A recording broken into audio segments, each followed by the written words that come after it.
Bismillahirrahmanirrahim. Assalamualaikum warahmatullahi wabarakatuh.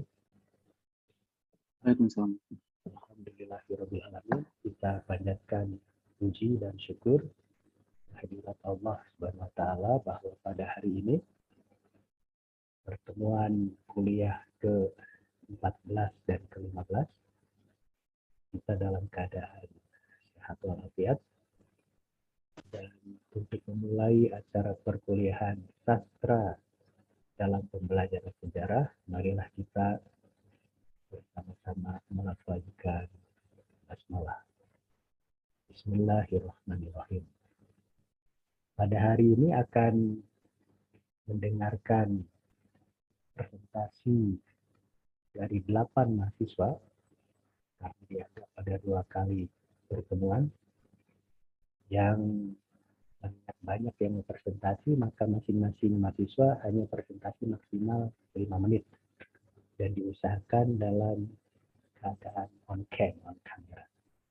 Yang pertama, berdasarkan absen yang ada pada saya, nanti Abil Alfitro, yang kedua Alif J. Jaya Laksana, yang ketiga Faisal Ardiansah, yang keempat Mutia Yosiani, yang kelima Naufal Fauzan, yang keenam Renarti Delestari, yang ketujuh Teddy N. Ilmi, dan terakhir Wanda Oksabril. Kepada mahasiswa yang lain yang akan memberikan komentar singkat dalam WhatsApp group, nanti jangan lupa komentarnya harus dua komentar ditujukan kepada 2 presenter dari 8 presenter yang diagendakan tampil pada hari ini. Baiklah, supaya tidak membuang waktu, kita akan mendengarkan sama-sama presentasi dari masing yang mau tampil. Pertama saya mengundang Abil Alfitro. Apakah sudah bergabung? Belum ya? Oke, dengan sangat menyesal dilewat. Berikutnya adalah Alif J. Jaya Laksana. Alif, waktu Anda hadir, Pak. 5 menit, silahkan mulai dari sekarang. Ya, baik. Terima kasih atas kesempatannya. Izin untuk memaparkan terkait dengan temaan Geliat KKN di era Orde Baru pada tahun 1991 dalam novel Orang-orang Proyek karya Ahmad Tohari. Jadi di sini ada 3 poin yang akan saya bahas. Pertama adalah isi dan makna cerita. Pertama, dalam novel tersebut menceritakan hiruk-pikuk kehidupan proyek pembangunan jembatan Sungai Cibawor dengan tokoh utama Kabul, kepala pelaksana proyek yang masih memiliki sikap idealis dan condong keras kepala dalam menanggapi ragam tingkah laku lumrah dalam tanda kutip pekerja, atasan, dan pejabat yang secara langsung maupun tidak langsung atau dalam hal ini bancakan dalam proyek pelaksanaan pembangunan jembatan di Sungai Cibawor tersebut. Kemudian pemaknaan yang dapat diambil dalam novel tersebut adalah di dalam novel sangat jelas terlihat bahwasannya Kabul mendapat pergolakan batin gitu ketika melaksanakan proyek tersebut gitu, baik dari sisi idealis maupun dari sisi realismenya gitu, ketika dia harus bertahan dan juga harus mempertahankan idealisme yang dia miliki gitu, karena banyaknya ajang bancakan yang dilaksanakan oleh para kontraktor maupun para pejabat pemerintah di sekitarnya. Kemudian selanjutnya ada pembelajaran sejarah yang dapat dimasukkan ke dalam novel. Saya mengutip di sini bisa digunakan dalam pembelajaran kelas 12 sejarah semester ganjil KD 3.5 menganalisis perkembangan kehidupan politik dan ekonomi bangsa Indonesia pada masa Orde Baru. Jadi di dalam pembelajaran KD 3.5 itu peserta didik kan diperlihatkan gitu bagaimana ragam perkembangan, ragam peningkatan dari sektor sosial dan ekonomi masa Orde Baru gitu. Nah kemudian ketika adanya digunakan novel ini tuh diharapkan dapat membuka cakrawala para peserta didik gitu, membuka cakrawalanya agar dapat berpandangan objektif gitu. Jadi pandangan positif terhadap Orde Baru itu ternyata juga memiliki imbal yang cukup negatif gitu, di mana terdapat banyak ajang bancakan para pejabat daerah maupun pejabat pusat seperti itu. Kemudian Geliat KKN 1991 pada novel ini pertama mengupas praktek KKN dari sisi proyek yang sedang dikerjakan, pandangan pribadi Kabul, dan juga interaksi dengan tokoh lainnya. Jadi berpusat pada praktek KKN, korupsi, kolusi, dan nepotisme yang terjadi pada proyek tersebut, mulai dari represivitas golongan penguasa yang disebut sebagai GLM dan sebagainya. Kemudian selain KKN, nampak pada represivitas terselubung kepada tokoh utama yang mendapat tekanan dari orang yang dekat dengan partai penguasa yang disebut dengan GLM. Jadi dalam novel ini, partai penguasa pada saat itu, pada 1951, disebut dengan golongan Lestari Menang yang disingkat GLM. Nah, orang-orang GLM ini dicitrakan sebagai orang-orang yang antagonis gitu, di mana sering sekali menekan baik itu kepala desa maupun kepala pelaksana proyek untuk mendapatkan sedikit bahan material atau untuk pembangunan di wilayah tersebut, karena wilayah tersebut digadang-gadang sebagai citra politik dari partai penguasa yang akan membangun citra di situ, seperti itu. Kemudian korupsi yang terjadi bisa dilihat dari suap menyuap pekerja proyek dan pencurian bahan proyek yang dilakukan bersama-sama, baik masyarakat ataupun pekerja. Kedua, kolusi ajang bancakan pejabat kontraktor dalam proyek pembangunan. Di sini juga terdapat konflik batin gitu antara pemikiran kabul dan juga apa yang dilihat di lapangan. Dan terakhir, nepotisme, di mana tender proyek dimenangkan perusahaan anak menteri dan gubernur gitu, yang bersatu padu agar dapat memenangkan proyek pembangunan tersebut yang nantinya akan digunakan sebagai citra politik untuk memenangkan partai penguasa atau GLM. Mungkin seperti itu yang dapat saya paparkan, karena secara objektif KKN ini di desa ini benar-benar sangat kental dicitrakan dalam novel tersebut. Mohon maaf atas kekurangannya. Sekian, terima kasih. Oke, terima kasih Alif K. Jalaksana. Presenter yang ketiga, silahkan Faizal Ardiansyah. Waktu Anda sama 5 menit juga, mulai dari sekarang. Ya, baik. Ya, Assalamualaikum warahmatullahi wabarakatuh. Sebelumnya mohon maaf mematikan kamera Pak, karena ini dari tadi jaringannya sedang jelek, jadi suara dan terlempar terus juga. Ya, jadi di sini saya akan mempresentasikan mengenai judul yang sudah saya sampaikan pada PPT itu saja, mengenai perlawanan aktivis mahasiswa pada masa Orde Baru tahun 1991 sampai 1998 pada novel Laut Berbicara. Nah, jadi pada tahun 1990-an pemerintahan dari Presiden Soeharto ini mengalami sebuah kerentanan dikarenakan memang terjadi berbagai permasalahan, dimulai adanya konglomerasi dan juga adanya sebuah praktek KKN yang membuat masyarakat dari Indonesia sendiri meragukan mengenai kredibilitas dari Soeharto sendiri sebagai presiden.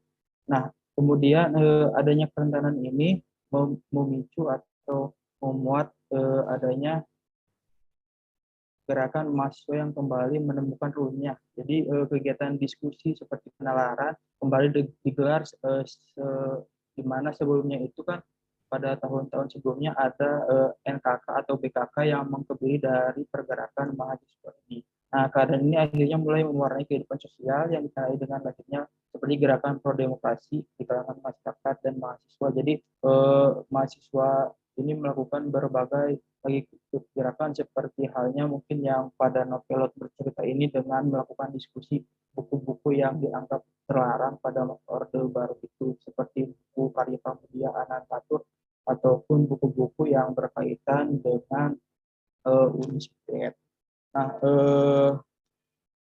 kemudian pada tahun 1997 sendiri kan Indonesia mengalami sebuah krisis ekonomi yang melanda. Nah, kondisi ini menimbulkan kesenjangan antara harapan dan kekayaan, yang dimana masyarakat kelas menengah ini yang awalnya patuh pada rejim mulai gelisah dan mendukung gerakan reformasi yang dimotori oleh para mahasiswa. Nah, selama krisis ekonomi ini mahasiswa dari berbagai kota besar di Indonesia turun ke jalan dan menuntut lengsernya Soeharto, hingga akhirnya pada bulan Mei tahun 1998 Presiden Soeharto akhirnya turun dari jabatannya. Nah, pada novel Laut Bercerita ini kita dapat memahami atau mengetahui bagaimana kehidupan dari aktivis mahasiswa ini, dimulai dari bagaimana latar belakang mereka kenapa memilih ingin menjadi aktivis, yang digambarkan pada saat Biru Laut yang merupakan tokoh utama dalam novel yang berkunjung ke rumah Bram sebagai ketua dari Winatra, yang mereka bercerita gitu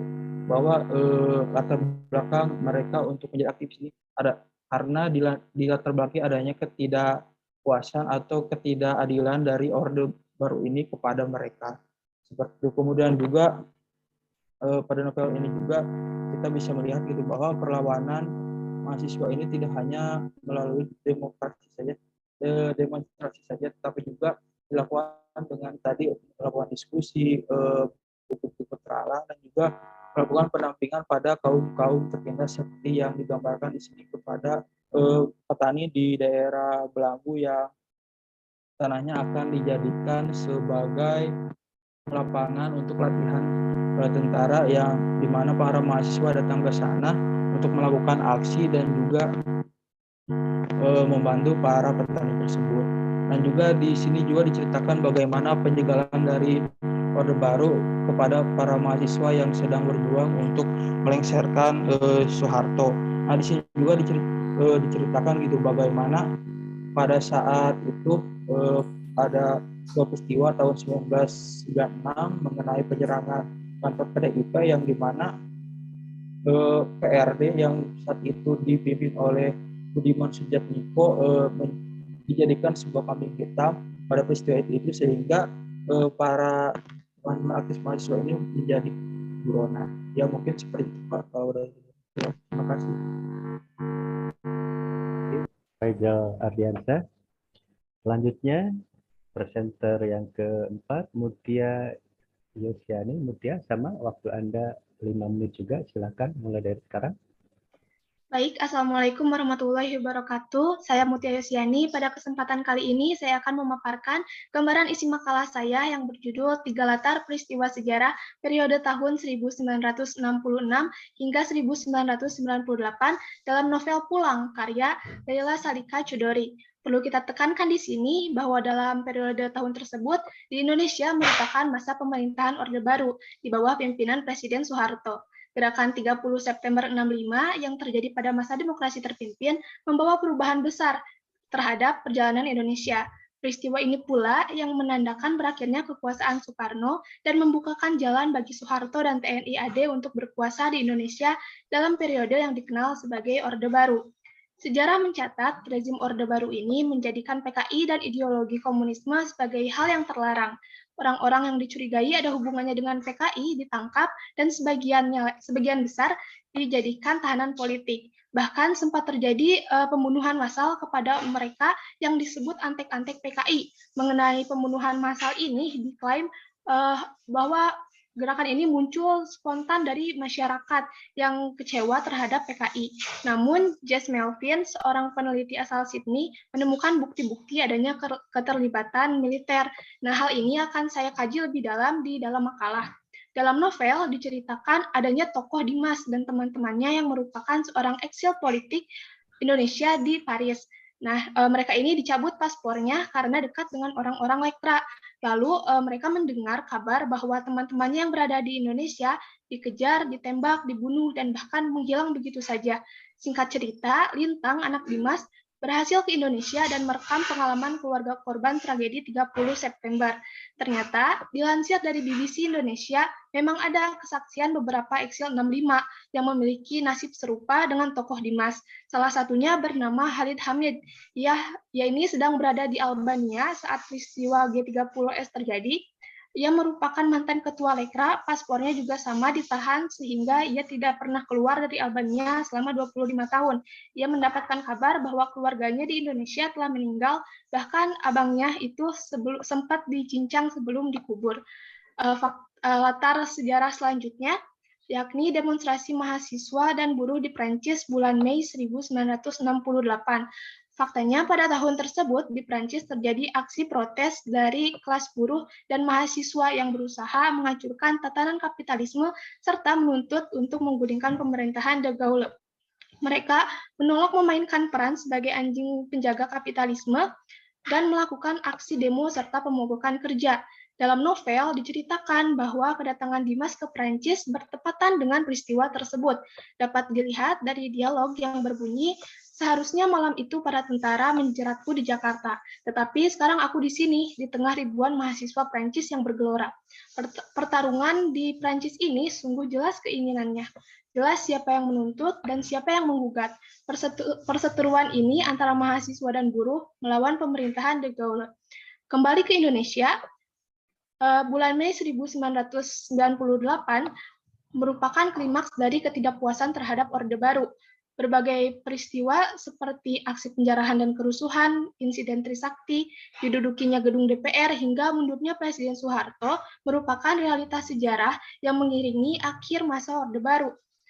Aksi kerusuhan ini juga tergambarkan dalam novel Pulang, di dalam dialog yang berbunyi, "Selama kau tidur tadi, entah sudah berapa kali mobil dibakar, dan tokoh-tokoh dijarah. Kalau sudah begini, biasanya warga pemukiman akan saling koordinasi, mencari cara agar tidak terjadi apa-apa dengan rumah dan keluarga mereka.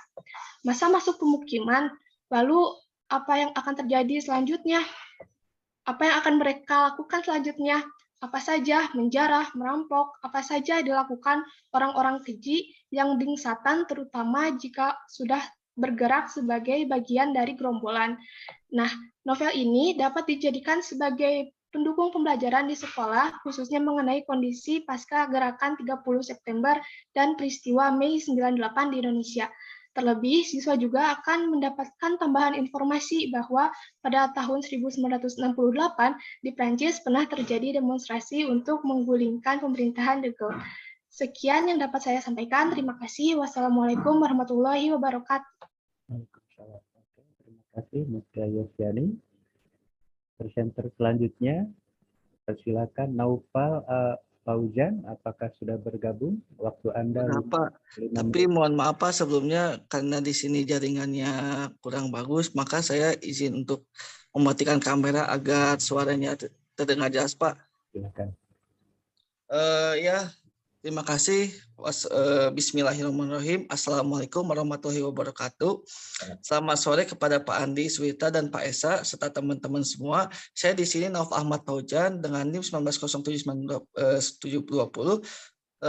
Izin untuk mempresentasikan peristiwa lengsernya Presiden Soeharto pada masa Orde Baru pada novel Laut Bercerita karya Laila.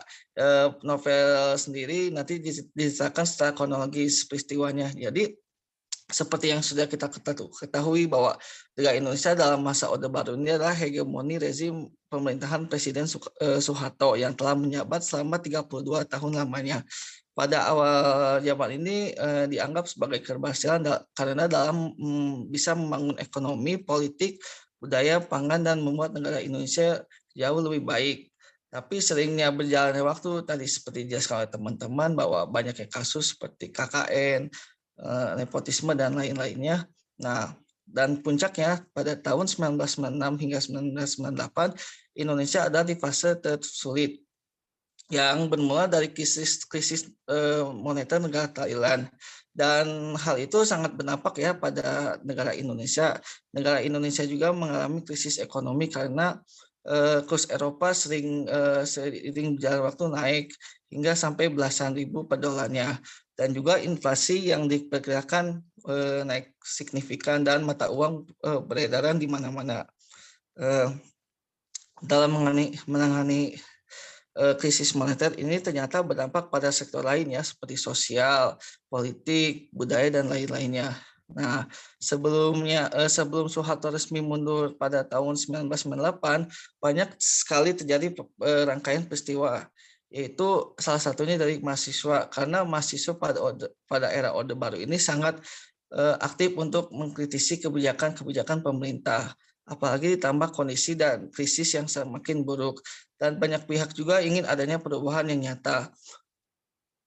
Selain dari mahasiswa pun banyak yang mengecam pemerintahan Orde Baru ini, apalagi semenjak krisis datang, yaitu mulai dari masyarakat, institusi berbagai bidang, dan lainnya. Terus juga Harmoko juga mengkritisi bahwa Presiden Soeharto ini adalah pemerintahan otoriter dan sering memungkam kritikan dari masyarakat. Menurutnya malah menjadi masalah dan bukan solusi.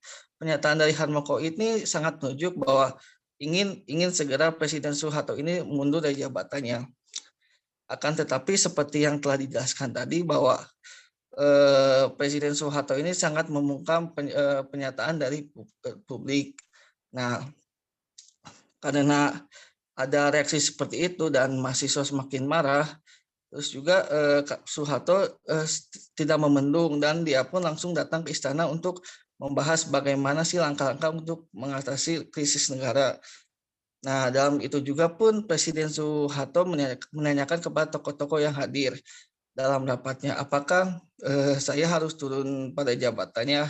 Nah, hasil keputusan itu menyatakan bahwa menteri akan reshuffle di kabinet reformasi, tapi 14 menteri tersebut tuh menolak dalam kabinet reformasi dan Soeharto pun secara paksa mundur dari jabatannya. Alasan karena krisis politik dan tidak ada dukungan dari berbagai kalangan.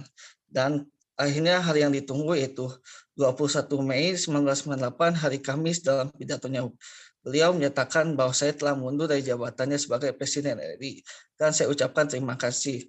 Nah, dalam perspektif novel Laut Bercerita ini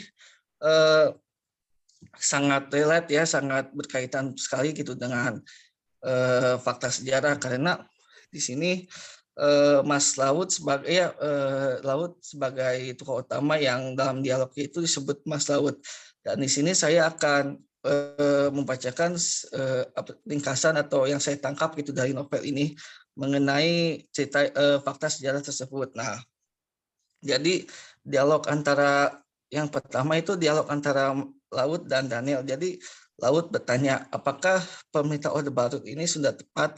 Dan ia jawab bahwa pemerintah Orde Baru ini tidak sebaik yang aku kira karena banyaknya kasus yang bertebaran seperti tadi KKN, nepotisme dan lain-lainnya. Dan Daniel pun bertanya lagi kepada si Mas Laut, apakah dia ingin menjadi presiden? Dia jawab tidak, karena menjadi presiden itu tidaklah mudah dan tugasnya sangat berat. Karena untuk melindungi negara. Dari dialog itu kita lihat bahwa presiden di masa Orde Baru ini tugasnya sangatlah sulit, apalagi dengan dilandanya krisis negara. Lalu disambung dengan ocehan dari karakter Asmara yang selalu mengejek kepada Mas Laut yang menjadi seorang. Waktu presentasi Anda sudah habis, 5 menit. Sudah habis, Pak. Oke, terima kasih. Dan selanjutnya kita akan mendengarkan presentasi dari Renarti Delestari. Renarti, sama waktu Anda 5 menit juga, silahkan mulai dari sekarang. Baik, bismillahirrahmanirrahim. Assalamualaikum warahmatullahi wabarakatuh. Mohon izin untuk memaparkan hasil analisis yang berjudul Kisah di Balik Reformasi tahun 1948 dalam novel Lelaki di Tengah Hujan karya Wendy Wangar. Seperti yang kita ketahui bahwasanya dalam materi pembelajaran sejarah kelas 12 terdapat kompetensi dasar, yaitu diantaranya ada 3.7 dan 4.7. Nah, dalam hal ini saya menyorotnya terhadap peran masyarakat atau peran mahasiswa pada kala itu pada masa akhir Orde Baru dan awal proses reformasi. Nah, berbicara mengenai berbagai peristiwa terkait reformasi tersebut memang sudah banyak dijelaskan dalam buku-buku sejarah materi pembelajaran kelas 12 tersebut. Nah, dimulai dari faktor penyebab digaungkannya reformasi ini, dimulai dari krisis ekonomi, kemudian ada KKN, pemerintahan yang bersifat otoriter yang hampir selama 32 tahun ini. Hal ini membuat masyarakat menginginkan perubahan ke arah yang lebih baik tentunya.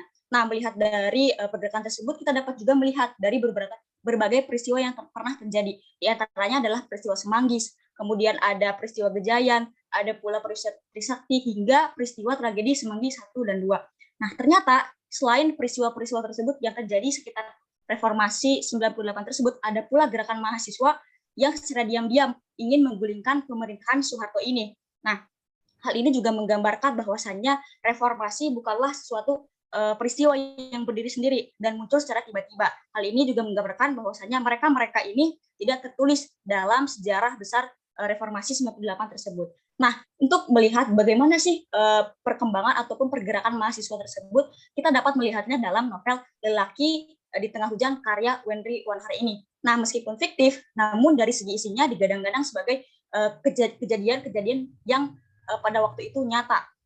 Nah, hal ini juga menjadi ketertarikan tersendiri dan dapat dijadikan sebagai bahan bacaan bagi siswa, juga dapat memahami atau memberikan wawasan lebih dan mampu mengimplementasikan nilai-nilai positif dari peristiwa atau dari berbagai reformasi kisah di balik reformasi tersebut.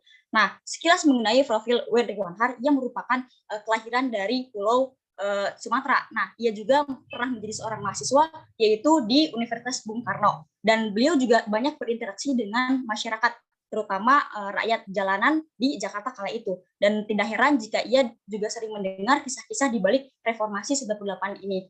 Nah, oleh karena itu tidak heran dalam sudut pandangnya dalam novel ini juga akan berpengaruh dari latar belakangnya tersebut. Nah, berbicara mengenai novel ini, tentunya mengisahkan seorang tokoh bernama Bujang Parewa. Ia merupakan mahasiswa UNS Surakarta dan bersama kawan-kawannya ini, ia ingin menggulingkan Soeharto, tetapi dengan cara diam-diam. Nah, jika dilihat dari namanya ini, Bujang Parewa pasti teringat dengan bahasa Minang. Namun, dari novel ini, Bujang Parewa berasal dari salah satu desa, yaitu di daerah Magelang, Jawa Tengah. Nah, novel ini dibuka dengan peristiwa kontroversial kala itu, yaitu 24 tahun yang lalu, yaitu tidak lepas dari peristiwa bom Tanah Tinggi.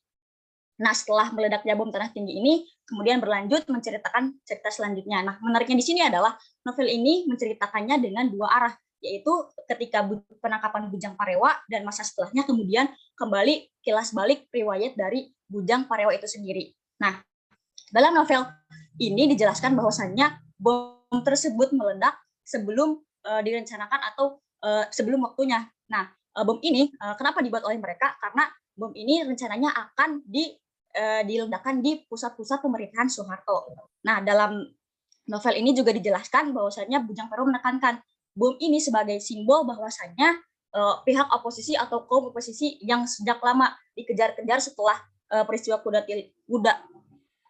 peristiwa 27 Juli ini masih ada kuda tuli ya pada waktu itu. Nah, namun sayangnya bom itu meledak sebelum waktunya. Nah, jika dilihat dari fakta sejarah, meledaknya bom Tanah Tinggi ini juga dikabarkan atau diberitakan dalam majalah Tempo pada tanggal 18 Januari 1958. Dan jika diartikan kaum oposisi ini dapat terlihat dari maksudnya adalah PRD, nah atau Partai Rakyat Demokratik. Nah, selain itu dari novel ini juga terlihat beberapa atau kekerasan yang dilakukan selama di tahanan ataupun proses interogasi. Nah, hal ini juga saya memandang bahwasanya sudut pandang polisi ini lebih terlihat anti rezim Orde Baru. Nah, kekerasan yang menyinggung HAM juga dijelaskan dalam novel ini. Hal ini juga sejalan bahwasanya ketika ada seseorang yang tidak sejalan dengan pemerintah, tentunya akan diamankan. Namun memang hal ini dengan dalih keamanan atau stabilitas negara. Nah, hal ini juga tentunya berdampak baik karena terlihat juga dari stabilitas politik pada masa pemerintahan Orde Baru tersebut. Nah, dalam novel ini juga digambarkan bagaimana kondisi kala 98 tersebut, dimulai dari harga melonjak, kemudian dolar naik dan lain sebagainya. Nah, singkatnya kilas atau kisah di balik reformasi 98 ini, selain banyaknya mahasiswa yang turun ke jalan, ternyata ada pula mahasiswa yang meskipun pada waktu itu menjadi tahanan, ia bersikukuh untuk memperjuangkan rakyat kecil dengan cara ia juga sangat ingin menggulingkan pemerintahan Soeharto, sehingga nilai keberanian, kemudian kesetiaan, hingga semangat juang inilah yang tentunya akan dapat diimplementasikan atau diambil dari atau oleh siswa-siswi setelah membaca novel ini. Nah, lebih lanjut mengenai analisis lain akan dijelaskan dalam makalah lengkapnya nanti. Mungkin sekian dari saya. Wabillahi taufiq wal hidayah. Wassalamualaikum warahmatullahi wabarakatuh. Waalaikumsalam. Oke, terima kasih Renardi Delestari. Presenter berikutnya Teddy and Ilmi. Teddy, silakan, waktu Anda 5 menit juga, mulai dari sekarang. Oke, baik Bapak, sebelumnya terima kasih. Assalamualaikum warahmatullahi wabarakatuh. Selamat sore teman-teman semuanya. Oke, kali ini izinkan saya untuk mempresentasikan sebuah analisis saya dari sebuah novel, yaitu novel Perempuan di Titik Nol, dalam kaitannya sejarah ataupun potret feminisme di Mesir pada tahun 1970-an sampai tahun 1980-an. Nah, sebelumnya novel Perempuan di Titik Nol ini atau novel Woman 2.0 ini merupakan karya dari Nawal El-Saadawi yang merupakan seorang aktivis perempuan atau aktivis feminisme yang sangat gigih memperjuangkan hak perempuan gitu. Nah, karya ini sebenarnya juga mengusahakan gitu atau menggambarkan dengan sangat epik bagaimana sih kondisi ketimpangan gender antara perempuan dan laki-laki, khususnya di negara-negara Arab seperti Mesir, Saudi Arabia, Sudan, dan lain sebagainya gitu. Nah, dalam isi novel ini sendiri, novel ini menceritakan sosok tokoh Firdaus yang menjadi tokoh utama, yaitu perempuan yang telah mengalami banyak bentuk ketidakadilan dan kekerasan seksual sejak dari kecil gitu, bahkan dari keluarga terdekatnya sampai ke dalam dunia pernikahan pun. Nah, kemudian sosok Firdaus ini juga dibilang sebagai kemudian memilih jalan menjadi seorang PSK gitu. Nah, tapi kemudian sampai akhirnya dia terkecandung kasus, yaitu karena pembunuhan mucikarinya sendiri, dan kemudian akhirnya dia pun berakhir di tiang gantung. Nah, tapi dalam secara historis novel ini gitu menggambarkan bagaimana sih perkembangan feminisme atau potret feminisme di negara Mesir khususnya pada sekitaran tahun 1970-an, di mana negara ini dikenal sebagai negara yang sangat patriarki ataupun sangat menonjolkan laki gitu, dan dengan dogma-dogma agama yang kuat. Jadi dalam hal untuk memperlakukan perempuan itu dogma agama juga dimanfaatkan sebagai legalitas, seperti istri itu harus menurut kepada suami, wanita itu tidak boleh keluar rumah, dan dengan batasan-batasan lainnya gitu. Nah, pada periode ini juga Mesir itu menganggap perempuan itu sebagai masyarakat kelas 2, bahkan mereka itu dibatasi geraknya baik dalam bidang pendidikan gitu, kesetaraan hukum dan sebagainya. Bahkan dalam novel ini juga dikisahkan bahwasanya sosok Firdaus ini ingin sekali gitu masuk ke dalam universitas ternama di Mesir, yaitu Al-Azhar.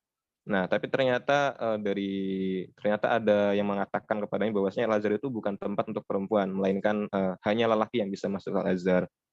Nah, kemudian dari novel ini juga sebenarnya cukup memiliki pengaruh yang cukup besar gitu dalam perkembangan feminisme di banyak belahan dunia, termasuk di Indonesia. Nah, pada tahun 1985-an, novel ini pertama kali diterjemahkan ke dalam bahasa Indonesia dan dicetak bebas gitu. Nah, kemudian juga novel ini menjadi banyak bahan kajian dalam komunitas-komunitas feminisme dan kesetaraan gender di Indonesia, termasuk salah satunya komunitas Selihara yang pernah membuat sebuah pementasan bahkan untuk dalam novel Perempuan di Titik Nol ini. Oke Bapak, mungkin sekian Pak untuk presentasinya. Untuk lebih lengkapnya juga silakan nanti kita lanjutkan di pembahasan di makalah. Oke, terima kasih Ferdi and Ilmi. Terakhir, presenter yang ke-8 adalah Wanda Opsatrilia. Wanda, waktu Anda sama, 5 menit juga. Silakan mulai dari sekarang. Terima kasih Pak. Assalamualaikum warahmatullahi wabarakatuh. Jadi saya Wanda Opsatrilia akan mempresentasikan materi saya hari ini yang berjudul Kehidupan di masa pemerintahan Orde Baru pada tahun 1991 dalam novel Orang-orang Proyek karya Ahmad Tohari. Nah, jadi dari sejarah yang kita ketahui bahwa perekonomian Indonesia di masa pemerintahan Orde Baru dikenal melesat tinggi, inflasi berhasil ditekan, investasi asing mengalir deras, dan PDB bergerak dengan stabil. Pencapaian tersebut membuat Indonesia sempat disebut sebagai macan Asia. Nah, namun setelahnya muncul praktik korupsi oleh pemerintah dan kroni-kroninya. Perlahan tapi pasti politisasi ekonomi yang ditempuh Soeharto sebagai pemegang pemerintahan saat itu memperburuk situasi di tengah krisis yang menghadapi Indonesia pada tahun 1990-an. Nah, perilaku korupsi dan praktik kelas pemerintah Orde Baru telah merusak kepercayaan rakyat terhadap rezim, dan segera krisis menjadi berbalik pada dirinya sendiri, yaitu Soeharto.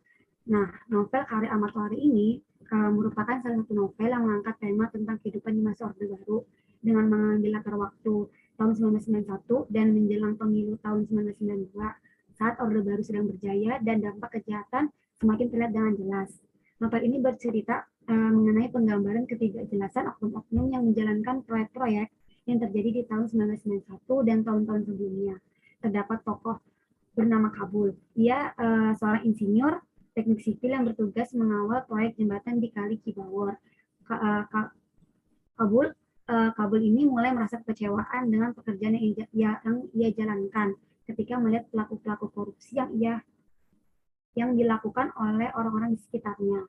Jadi proyek-proyek tidak dibangun sesuai dengan ilmu arsitektur yang benar, sehingga budget yang seharusnya bisa membuat 2 jembatan yang kokoh, tetapi hanya dapat mewujudkan 1 jembatan dengan mutu yang rendah. Akibatnya pengeluaran anggaran yang tidak semestinya berimbas pada mutu proyek jembatan yang tengah digarap.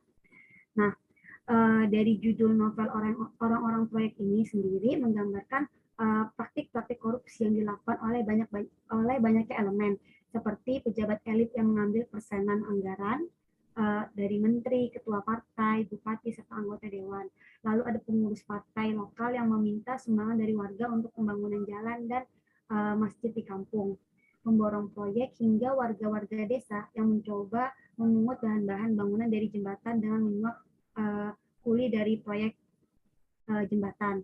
Jadi semua orang dari berbagai kalangan itu berburu keuntungan dari proyek jembatan Kali Cibawa ini. Nah, bagaimana novel orang-orang proyek ini dapat memperkaya fakta sejarah kehidupan di masa Orde Baru tersebut, ini bisa menjadi sumber tambahan bacaan siswa dalam mata pelajaran sejarah Indonesia, materi kehidupan politik dan ekonomi bangsa Indonesia pada masa Orde Baru, sehingga dapat melihat gambaran kehidupan di masa pemerintahan saat itu dengan melalui bacaan novel. Dapat tergambarkan bahwa pada masa itu korupsi dalam jalannya proyek pembangunan pada saat itu sudah menjadi bagian yang menjadi bagian hidup, sehingga tak merasakan ada yang salah ataupun aneh. Mungkin sekian pemaparan materi dari saya, Pak. Kurang lebih mohon maaf. Wassalamualaikum warahmatullahi wabarakatuh.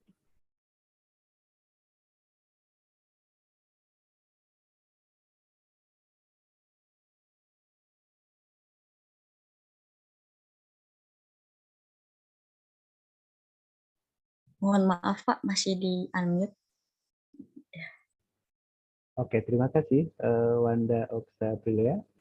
Oke, kepada para mahasiswa yang lain yang akan membuat komentar singkat dalam WhatsApp group, Anda harus membuat 2 komentar pada hari ini, yaitu ditujukan kepada 2 presenter dari yang harusnya 7 ya, 7 presenter. Sebab yang seorang tidak hadir atau terlambat, jadi Anda harus membuat 2 komentar singkat dan kirimkan ke WhatsApp group, karena hari ini dianggap kita pertemuan 2 kali ya, untuk pertemuan ke-14 dan pertemuan ke-15. Oke Pak Esa, silakan memberikan komentar singkat kepada para mahasiswa yang presentasi tadi. Ya, baik Pak Andi, terima kasih. Dan mungkin Bapak akan menambahkan beberapa catatan ataupun masukan kepada mahasiswa-mahasiswa semua. Yang pertama itu mungkin Bapak akan memberikan masukan secara umum terlebih dahulu.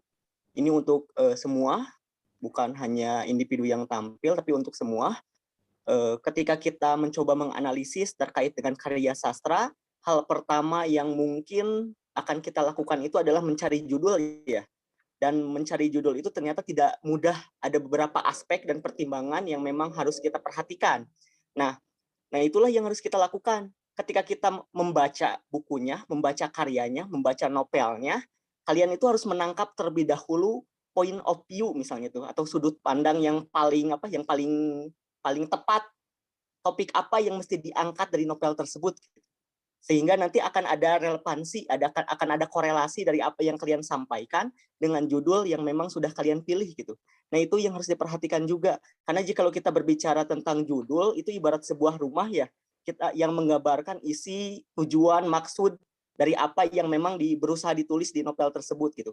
Nah jadi kita pertama itu adalah kita harus memperhatikan dulu, membaca dulu, menganalisis dulu, point of view yang paling tepat dari novel tersebut itu mengangkat apa gitu. Nah itu yang harus kalian perhatikan. Setelah itu baru kita bisa memprediksi, bisa membuat, bisa menulis latar belakang settingnya itu mau dari mana sampai mana gitu. Jadi itu yang harus kalian perhatikan. Karena kan kebanyakan dari apa yang tampil, dari mahasiswa yang tampil pada hari ini itu terkait dengan Orde Baru. Jikalau latar belakang setting itu tidak ditampilkan, otomatis yang munculnya itu hampir sama. Pasti masalah yang terjadi pada masa Orde Baru, seperti krisis yang terjadi pada saat itu dan lain sebagainya, itu saja yang muncul gitu. Jadi adanya judul itu untuk membedakan dari apa yang ingin disampaikan oleh mahasiswa dan mahasiswi yang lainnya gitu. Nah itu masukan dari Bapak secara umum. Jadi memilih judul juga itu harus tepat gitu. Nah selanjutnya mungkin Bapak akan masuk ke mahasiswa per mahasiswa ataupun ke mahasiswa yang tampil tadi. Untuk yang tampil pertama itu Alif Jatayu ya, tadi sudah bagus menganalisis terkait dengan novel yang memang sudah dipilih. Tetapi mungkin jika kita berbicara tentang karya dari orang-orang proyek ya, kalau tidak salah seperti itu, Bapak pikir Bapak pernah membaca karyanya dan esensi yang bisa Bapak ambil dari novel tersebut itu adalah bagaimana novel tersebut ingin berusaha untuk menampilkan wajah dari Orde Baru, bahkan ada sedikit perbandingan gitu. Jadi jikalau Orde Lama, kenapa terjadi praktek korupsi?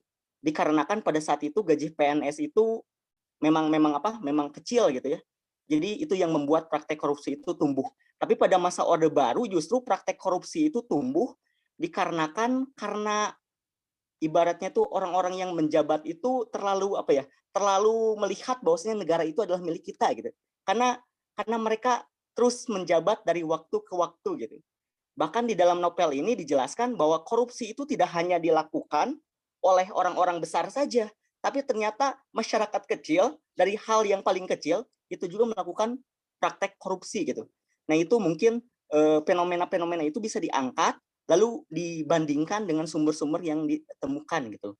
Walaupun tetap karena novel itu selalu berbicara tentang hitam dan putih, terkadang sudut pandang seorang penulisnya itu kuat, jadi kita itu harus berusaha menganalisisnya itu secara objektif gitu. Di sini kan kita bisa membandingkan juga bahwa pada masa Orde Baru ternyata pemberantasan korupsi ataupun sesuatu yang menjurus ke hal tersebut itu sudah berusaha dibangun. Seperti pada masa Orde Baru kan kita mengenal Soeharto itu membuat Komisi 4 yang di dalamnya itu adalah untuk memberantas korupsi. Salah satunya itu adalah dengan cara memperkenalkan program yang di mana PNS itu harus melaporkan setiap tahun harta kekayaannya. Itu kan salah satu pencegahan, dan itu juga bisa dimunculkan. Sejarah itu bisa memotret fenomena tersebut, dan itu yang menarik gitu. Mungkin seperti itu ya, tapi selebihnya itu bagus. Yang kedua itu Bapak akan memberikan masukan kepada saudara Faisal ya, terkait dengan mungkin sebagian tadi Bapak ambil kesimpulan terkait dengan pergerakan mahasiswa, lalu bagaimana Faisal itu berusaha menampilkan bahwasannya pada saat itu mahasiswa melakukan gerakan bukan cuma dengan demonstrasi saja, tetapi ada hal-hal lain yang memang berusaha dilakukan pada saat itu. Nah, Bapak pikir hal-hal tersebut yang bisa diangkat oleh saudara Faisal dan juga memunculkan sumber-sumber yang lain gitu. Jadi apakah benar itu pernah terjadi, dan coba angkat dari sana gitu. Seperti itu. Bapak langsung saja ya, karena waktunya tidak banyak. Bapak langsung ke saudari Mutia. Ke saudari Mutia juga Bapak hampir sama. Mungkin fokusnya itu perlu dilakukan ya. Tadi Bapak mengambil ini tentang G30 SPKI. Tetapi kan kita juga harus mengetahui bahwasanya esensi apa yang paling penting yang berusaha dibangun dari novel tersebut, dan itu mesti juga dimunculkan gitu. Karena jika kita berbicara tentang G30 SPKI, kita juga sudah mengetahui latar belakangnya seperti apa, jalannya seperti apa, lalu apa yang muncul pada saat itu. Nah, sesuatu yang lain yang bisa diangkat dari sejarah dari novel tersebut. Jadi fakta dan fiksinya itu harus dipilih dulu, lalu fakta yang paling pentingnya bisa dimunculkan. Selanjutnya, Bapak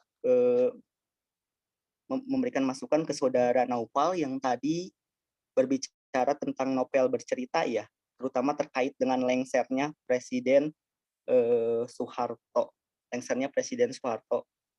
Di sana Bapak mengambil beberapa poin. Yang pertama itu adalah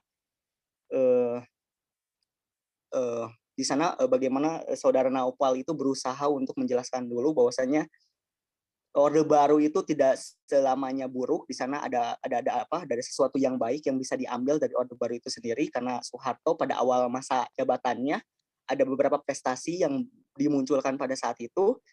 Tapi di sini juga dijelaskan adanya praktek-praktek seperti KKN, krisis moneter, gerakan mahasiswa, dan sebagainya.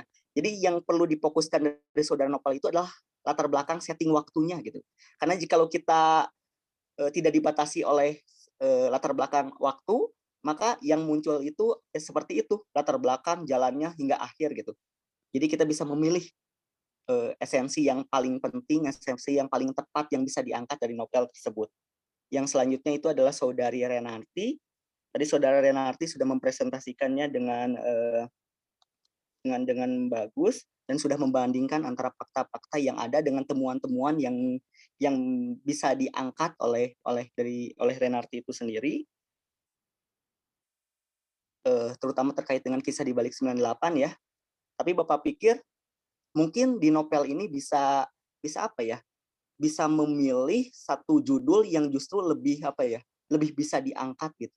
Hampir sama sebenarnya, satu judul yang lebih bisa diangkat. Karena yang paling penting ketika Bapak membaca novel ini itu adalah bagaimana pada saat itu ada beberapa hal yang dianggap tidak relevan dengan apa ya? Yang dianggap tidak apa ya? Tidak menggambarkan hak asasi manusia yang terjadi gitu, terutama terkait dengan kebebasan berekspresi, kebebasan berorganisasi dan lain sebagainya gitu. Seperti itu Saudari Renarti. Selanjutnya Bapak akan memberikan masukan juga untuk Saudara Teddy Nur Ilmi terkait dengan perempuan di titik nol ya. Itu berkaitan dengan feminisme di Mesir, potret dan perkembangan feminisme di Mesir. Yang mungkin bisa dimunculkan terkait dengan praktek-praktek yang terjadi, tapi yang kurang dari apa yang digambarkan oleh saudara Teddy Nur Ilmi itu adalah perkembangannya gitu. Jadi perkembangan itu, kalau kita berbicara tentang perkembangan itu, kita berbicara dari asalnya itu ada, asalnya itu tidak ada menjadi ada gitu. Nah itu yang perlu digambarkan gitu. Jadi perkembangannya itu di mana gitu? Apa yang terjadi di Mesir sehingga perkembangan itu disebut ada gitu. Nah itu yang perlu ditampilkan. Contohnya itu seperti bagaimana perempuan sudah mulai diberikan misal tuh keleluasaan untuk apa? Untuk memiliki pendidikan yang lebih tinggi misalnya seperti itu kan. Itu yang seharusnya dimunculkan jikalau judulnya itu yang tadi gitu. Yang selanjutnya itu adalah saudara Wanda ya, hampir sama dengan yang pertama terkait dengan orang-orang proyek. Di sini Wanda menyampaikan bahwasannya pada masa Orde Baru juga muncul beberapa oknum ya terkait dengan proyek pembangunan. Nah, yang menarik untuk jikalau mengangkat hal yang seperti ini, kita bisa bandingkan dari sumber-sumber yang lain, apakah memang benar yang muncul pada masa Orde Baru itu hanyalah terkait dengan KKN, ataukah tidak ada hal positif yang bisa diambil dari sana. Seperti yang kita ketahui bahwasannya justru Orde Baru itu dikenal sebagai, ya Pak Soeharto itu dikenal sebagai bapaknya pembangunan gitu. Nah, itu juga mesti kita munculkan juga gitu. Nah, bagaimana kan jikalau Bapak contohkan misalnya tuh, kenapa berdirinya TMII ataupun TMII itu kan berusaha untuk membuat sesuatu yang hebat seperti halnya Disneyland yang ada di negara-negara lain gitu. Artinya kan di sana kita bisa mengambil sebuah kesimpulan bahwasanya pada masa pemerintahan Orde Baru Indonesia berusaha gitu menampilkan sebuah gambaran yang berusaha menampilkan sesuatu yang yang hebat, bahwasanya mereka bisa melakukan apa yang dilakukan oleh bangsa-bangsa lainnya gitu. Mungkin seperti itu saja Bapak. Terima kasih. Terima kasih Pak Esa komentarnya. Mahasiswa yang lain jangan lupa komentar Anda harus membuat 2 komentar dan dikirimkan ke WhatsApp group dari sekarang. Waktunya sampai jam 14.40 ya. Kita boleh lebih, kalau lebih nanti dikurangi. Oke, saya memberikan komentar singkat juga hampir sama seperti yang dikemukakan oleh Pak Esa. Ya. Jadi seperti sudah berulang kali saya katakan, kita ini mahasiswa sejarah. Jadi kita harus kukuh dengan fakta-fakta sejarah, harus paham dengan peristiwa-peristiwa sejarahnya. Novel itu imajinatif, tokohnya, alur ceritanya, bahwa untuk mendukung, untuk menghidupkan fakta-fakta sejarah, nah itu diperlukan novel. Tapi jangan kita percaya 100% pada penjelasan novel, karena itu imajinatif pengarangnya, kata Pak Esa, subjektifnya sangat tinggi. Nah kita sebagai mahasiswa sejarah harus objektif, harus paham peristiwa sejarahnya ya. Itu secara umum ya. Alif J Jaya Laksana. Jadi ada, coba judulnya apa nih, Geliat KKN di era Orde Baru 1991. Anda nggak paham. 1991 itu bukanlah geliat KKN. 1991 itu Orde Baru sedang puncak-puncaknya, sedang hebat-hebatnya. Kalau Anda bicara tentang KKN, itu harus jelas waktunya. Dan harus jelas contohnya. Misalnya KKN Taman Mini Indonesia Indah, 71 itu, bukan 91. KKN krisis Pertamina 75 atau 76. Jadi kalau 91 apa? Jadi Anda nggak paham tentang KKN masa Orde Baru, terutama waktunya. Jadi tadi kata Pak Esa, latar belakang peristiwanya tidak dipahami, Anda terlalu percaya kepada pengarang.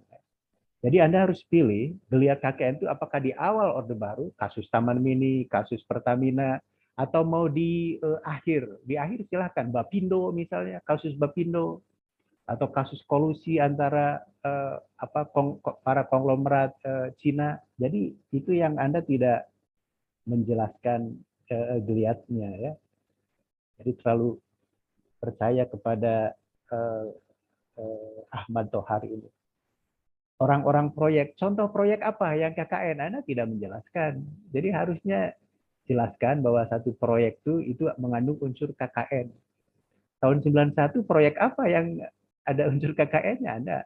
Anda ditanya mungkin nggak tahu juga jawabannya, ya. Jadi itu harus jelas contohnya, harus mampu dianalisis unsur-unsur KKN-nya pada tahun 1991 sebagaimana judul Anda. Jadi antara judul dengan penjelasan memang jaka sembung, ya. Jadi seperti tadi kata Pak Esa, kita harus paham dulu peristiwa sejarahnya baru diperkaya oleh imajinasi pengarang novel ini, ya. Yang kedua, Faizal Ardiansah, sama juga ya, perlawanan aktivis mahasiswa pada masa Orde Baru 91 sampai 98. Aneh juga, dari 91 ngapain ini? Apa momentumnya mahasiswa melawan dari 91 sampai 98? Saya menyatakan kalau Anda ingin membahas rapuhnya Orde Baru, mulailah dari meninggalnya Ibu Tin 96. Sebab dengan 96 itu mulai ada peristiwa kuda tuli, mulai ada cara mengambil keputusan Pak Harto juga sudah tidak betul. Jadi tidak paham peristiwa sejarahnya perlawanan aktivis mahasiswa Anda itu, ya. Jadi kemudian diskusinya bukunya Pramudiana Tur, Anda nggak paham juga. Bukunya Pramudiana Tur itu terbit 1980-an. Jadi antara judul dengan yang mau Anda diskusikan nggak nyambung. Tetraloginya Pram di Pulau Buru itu Bumi Manusia, Anak Semua Bangsa, Rumah Kaca, itu diterbitkan 1980-an setelah Pram bebas dari Pulau Buru 1979. Jadi Anda nggak paham dari 91 sampai 98, akhirnya nggak jelas aktivitas mahasiswanya seperti apa yang ingin Anda ceritakan, ya. Novel Laut Bercerita, karya siapa dalam judulnya nggak jelas juga, ya. Jangan-jangan karya Andi Swirta ini, ya. Jadi judul tidak jelas, baik periode maupun nama pengarangnya tidak ada, dan mau apa yang Anda ceritakan nggak nyambung. Sebab kalau Anda membahas diskusi buku-buku terlamnya Pram itu bukan tahun 91, dari tahun 1980-an, ya. Oke, yang berikutnya Mutia Yosiani. Ini judulnya, coba lihat judulnya. 3 latar peristiwa sejarah 96-98. Apa nih maksudnya? Mungkin maksudnya 3 latar peristiwa sejarah pada masa Orde Baru, ya.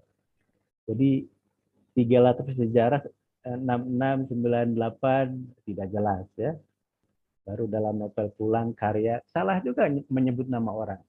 Lela S. Hudori, bukan Chudori, ya. Anda nyebut Hairil Anwar, karya Chairil Anwar, ditertawakan nanti oleh aku, karya Chairil Anwar.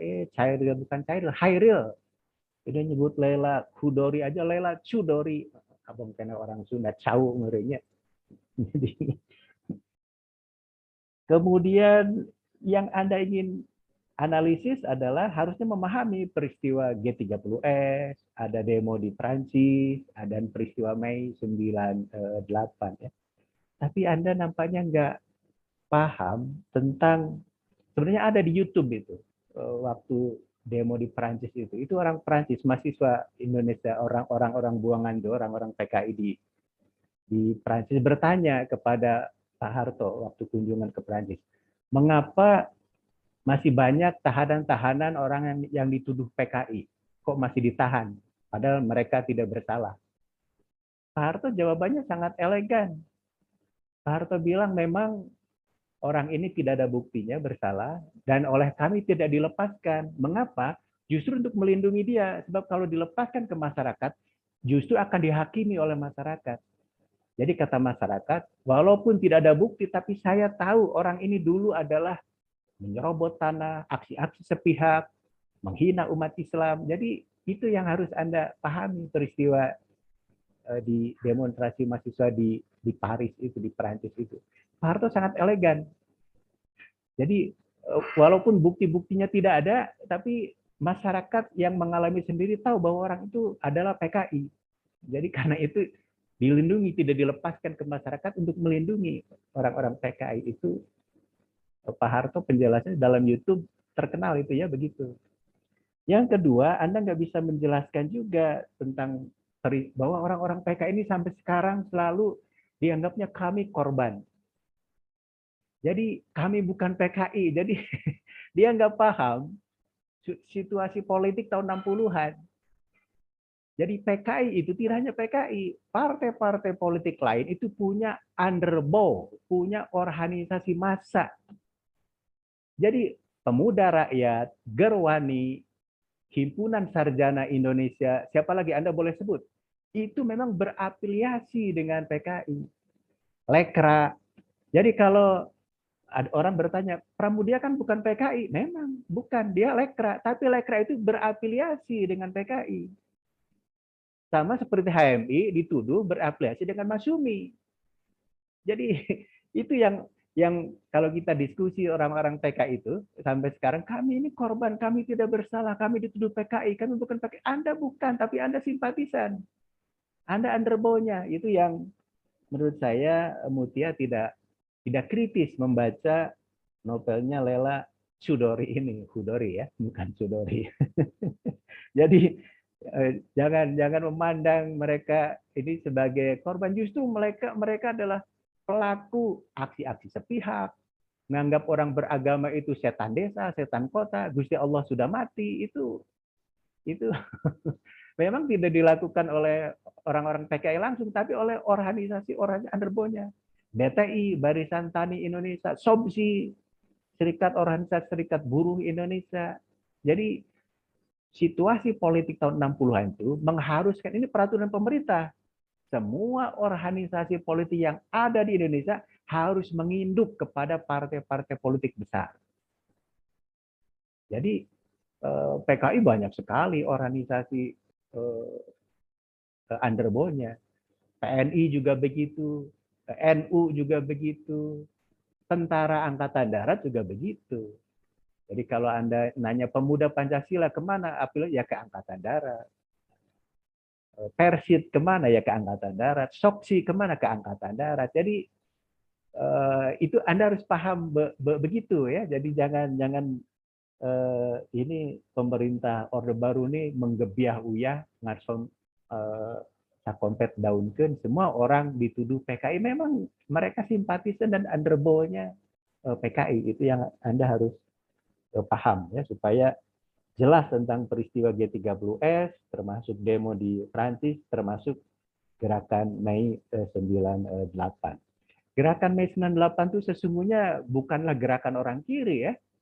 Justru motor reformasi itu orang Islam.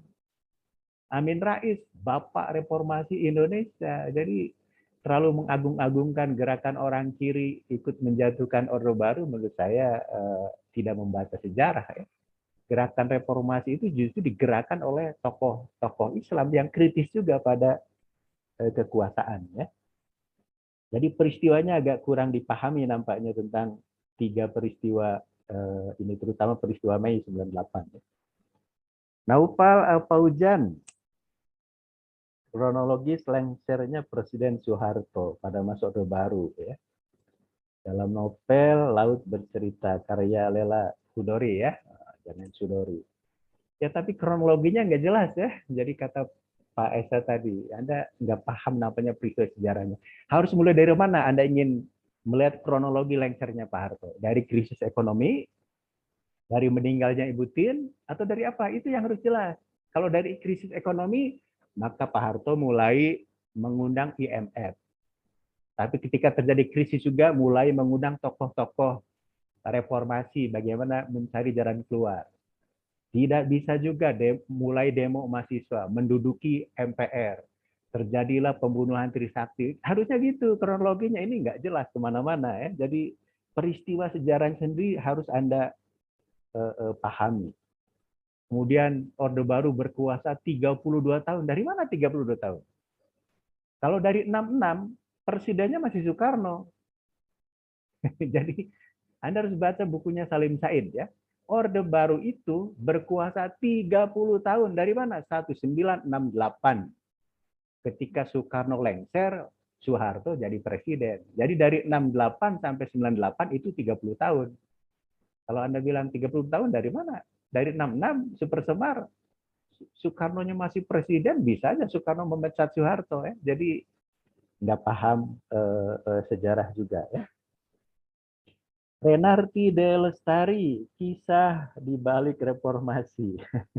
Ini sama juga ya, seperti apa kisahnya dalam novel Lelaki di Tengah Hujan. Ya. Anda juga tidak kritis. Tadi disinggung bahwa pengarangnya ini adalah mahasiswa atau mantan mahasiswa Universitas Bung Karno. Ya. Jadi pastilah karena Universitas Bung Karno memandang rezim Soeharto itu hitam semua ya. Mungkin akan lebih bagus kalau dibandingkan bagaimana demo mahasiswa pada masa reformasi dan bagaimana demo mahasiswa pada waktu menjatuhkan Soekarno 196 itu baru seimbang ya. Jadi kalau Anda tidak kritis ya akhirnya hitam semua. Tadi kata Pak Esa seolah-olah rezim Orde Baru itu nggak ada prestasinya, buruk semua gitu ya. Ditambah lagi apa sih makna lelaki di tengah hujan? Hujan itu apa maksudnya di situ? Mengapa juga misalnya yang jadi momentum peristiwa bersejarahnya adalah meninggalnya mahasiswa Trisakti, bukan gerakan di Gedayan apa yang di Jogja itu banyak juga orang yang meninggal, tapi kenapa tidak dijadikan martir, tidak dijadikan momentum? Sama seperti meninggalnya Arif Rahman Hakim pada gerakan mahasiswa 66. Kenapa mahasiswa UI yang bukan aktivis ini yang tidak tahu Timur Barat terbunuh, jadikan momentum untuk menentang rezim Soekarno? Itu Anda harusnya analisis. Ya. Jadi mengapa bukan gerakan Gedayan yang dijadikan, banyak mahasiswa yang meninggal juga itu, tapi malah mahasiswa yang di Trisakti yang dijadikan momentum untuk menentang pemerintah Orde Baru. Jadi kisah di balik reformasinya harus jelas dan harus kritis juga ya Anda terhadap pengarang novel ini. Belum lagi tadi siapa oposisi sebenarnya. Jadi kalau Anda bilang oposisinya PRD, Partai Demokrasi Rakyat, ya bukan satu-satunya. Tadi saya katakan Bapak Reformasi Indonesia itu Amin Rais. Gus Dur saja mendirikan Pordem, Forum Demokrasi. Jadi tidak hanya orang Muhammadiyah, orang NU aja memimpin. Toh akhirnya yang memenangkan reformasi juga umat Islam. Gus Dur jadi presiden, Amin Rais jadi MPR, PRD Budiman Sujatmiko kok jadi apa sekarang? Hanya jadi pengekornya Megawati, tidak jadi apa-apa. Jadi Anda harus kritis juga ya terhadap tadi kata Pak Esa. Kembali lagi, pahami latar belakang sejarahnya. Kita ini orang sejarah harus setia kepada fakta ya, bukan percaya sepenuhnya kepada penulis novel. Sebagai bumbu, sebagai melengkapi bagus ya, tapi fakta-fakta sejarah harus tetap dipegang. Yang berikutnya Teddy and Ilmi. Wah, ini saya pendapat dengan PS, ini nggak jelas ini peristiwanya ya. Perempuan di titik nol, apa ini maksudnya? Jadi peristiwa sejarah di Mesirnya Anda tidak dijelaskan ya.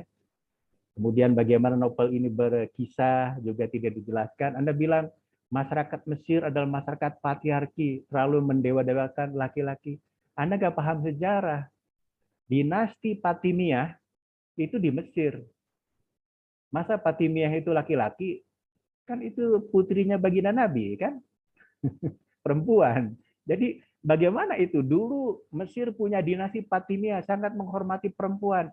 Berubah kemudian menjadi patriarka, menjadi menghormati laki-laki. Anda nggak jelaskan, karena nggak paham peristiwa sejarahnya di Mesir, Anda langsung percaya kepada novelnya, tidak ditulis juga ini dalam judul ya, novel Perempuan di Titik Nol ini karya siapa, walaupun Anda tadi sebut Nawa siapa, Shihab atau siapa ya. Jadi Anda harus paham cara menganalisis peristiwa sejarah dan kaitannya dengan novel ya. Gitu. Belum lagi Anda pikir novel ini dalam bahasa Indonesia? Tidak kan, ini terjemahan ya. Jadi jangan ini aslinya mungkin dalam bahasa Arab ya. Jadi Anda harus paham bahasa aslinya, sebab kalau terjemahan bisa banyak salah tafsir itu ya, salah makna. Termasuk apa yang dimaksud dengan perempuan di titik nol? Di mana titik nolnya tuh? Wong dulu Fatimiyahnya dinasti perempuan tuh hebat kok, tiba-tiba di titik nol. Ya, tidak di titik nol lah, pasti kata Pak Esa ada kemajuan. Banyak novelis Mesir, banyak kaum feminis Mesir, bahkan istri-istrinya Perdana Menteri Mesir, Anwar Sadat, Nasser, itu adalah orang-orang yang berpengaruh ya di balik layar. Saya pikir perempuan di titik nol terlalu merendahkan wanita Mesir ya, tentang peranan dalam sejarahnya. Ini yang nampaknya tadi kurang paham. Jadi mesti pahami dulu peristiwa sejarahnya di Mesir, baru kemudian kaitkan dengan novel, kan begitu mata kuliah ini ya, bukan membahas novel, kita ingin membahas peristiwa sejarah, karena peristiwa sejarah itu biasanya hanya fakta-fakta yang kering, diperkaya oleh penjelasan novel, gitu harusnya ya. Terakhir, Wanda Oksa Prilia, kehidupan di masa Orde Baru dalam orang-orang proyek sama ya. Tahun 91 apa Anda momentumnya 91? Tahun 91 itu peristiwa sejarah Orde Baru terkenal dengan peristiwa Santa Cruz. Ah, itu bukan KKN itu ke Santa Cruz ya. Orang memandangnya katanya pelanggaran HAM ya. Jadi orang demo ditangani oleh tentara, harusnya oleh polisi. Nah, itu dan direkam oleh jurnalis luar negeri. Jadi Anda nggak paham peristiwa sejarahnya ya. Tahun 91 orang-orang proyek ada proyek apa ya? Kalau mau KKN minyak Pertamina ya tahun 75 76 ya. Anda bilang kalau ini disebutkan ada proyek jembatan yang di-markup. Ya kalau membangun jembatan tidak tahun 91, dari tahun 70-an. Pembangunan infrastruktur Orde Baru itu jembatan, pelabuhan, apalagi SD Impres itu tahun 70-an. Orde Baru kan tahun 70-an mulai membangun ya. Trilogi pembangunan. Jadi kalau 91 dari mana muncul KKN? Proyeknya udah hebat kalau 91 ya, bahkan 95 50 tahun Indonesia merdeka yang sekarang disebut sebagai Hari Teknologi Nasional, B.J. Habibie menerbangkan pesawat terbang Nurtanio ya, Hari Teknologi Nasional. Jadi Orde Baru itu hebat betul. 50 tahun Indonesia merdeka, teknologi nasional Indonesia bisa memproduksi pesawat terbang karya anak bangsa. Sekarang udah 50 tahun Indonesia merdeka, apa kebanggaan kita? Nurtanio-nya dibangkrutkan, dibangkrutkan ya. Jadi menurut saya pemahaman peristiwa sejarahnya dengan mengambil kurun waktu 1991 itu tidak dipahami oleh Wanda. Mungkin Anda melihatnya terbitnya novel ini mungkin ya tahun 91 ya. Jadi harusnya peristiwa sejarahnya yang harus Anda pahami, bahwa pada kurun waktu itu banyak kasus KKN sebutkan, mau pembangunan Taman Mini Indonesia Indah itu tahun 71-72, KKN Pertamina 75-76, kasus Bapindo tahun 95-96-97, atau mau apa ya. Jadi itu yang belum lagi tadi kata Pak Esa, jangan dianggap pemerintah Orde Baru tidak ada usaha untuk memberantas korupsi. Ada Komisi 4 dipimpin oleh mantan Wakil Presiden Muhammad Hatta, orang bersih ya. Jadi Anda terlalu terbawa oleh tafsir pengarang Orde Baru itu hitam semua ya. Bahkan orang bilang kalau masa Orde Baru yang korupsi itu hanya elit saja, ya. Mungkin Pak Harto dengan elit politiknya. Kalau sekarang di era reformasi tidak hanya elit politik ya, dari provinsi, bupati sampai ke tingkat bawah pun sekarang korupsinya KKN-nya berjamaah ya, bukan lagi sholat tahajud sendirian, betul-betul berjamaah. Saya pikir itu jadi akhirnya kata kunci kita membahas sebuah novel adalah peristiwa sejarahnya dulu harus dipahami. Kan sejak awal saya katakan mempelajari sejarah itu sangat syarat dengan fakta-fakta yang kronologis, tidak hidup, tidak menarik. Nah, bagaimana fakta-fakta sejarah yang kronologis itu sekarang diperkaya oleh penjelasan novel, oleh dukungan novel. Jadi jangan membahas novelnya, kalau novelnya kan imajinatif, ya. Tapi kita ingin memperkaya, memperkuat fakta-fakta sejarah melalui mungkin dialog tokoh-tokohnya dalam novel tersebut, penjelasan suasana zamannya dalam novel tersebut, itu yang harus Anda kaitkan, ya. Bukan menganalisis novelnya, nggak kena. Sebab kita bukan mahasiswa sastra, kita adalah mahasiswa sejarah. Bagaimana mengajarkan sejarah itu supaya menarik dengan cara dibantu oleh novel. Saya pikir itu penjelasan dari saya dan Pak Esa. Terima kasih. Kita akan bertemu lagi minggu depan. Akan ada UAS, ujian akhir semester, dan semua makalah harus dikumpulkan 1 hari sebelum pelaksanaan UAS, yaitu hari Minggu, ya, hari Ahad minggu depan. Lihat tata cara pembuatan makalah lengkapnya dan harus dikirimkan ke email saya. UAS minggu depan juga akan dilaksanakan melalui WhatsApp group dan silakan Anda kerjakan dan dikirim file Anda dalam MS Word ke alamat email saya sebagaimana yang nampak dalam WhatsApp group tersebut. Mari kita akhiri perkuliahan ke-14 ke-15 pada hari ini dengan bersama-sama melaksanakan hamdalah. Alhamdulillahirrahmanirrahim. Terima kasih. Assalamualaikum warahmatullahi wabarakatuh. Waalaikumsalam warahmatullahi wabarakatuh. Oke, boleh live ya.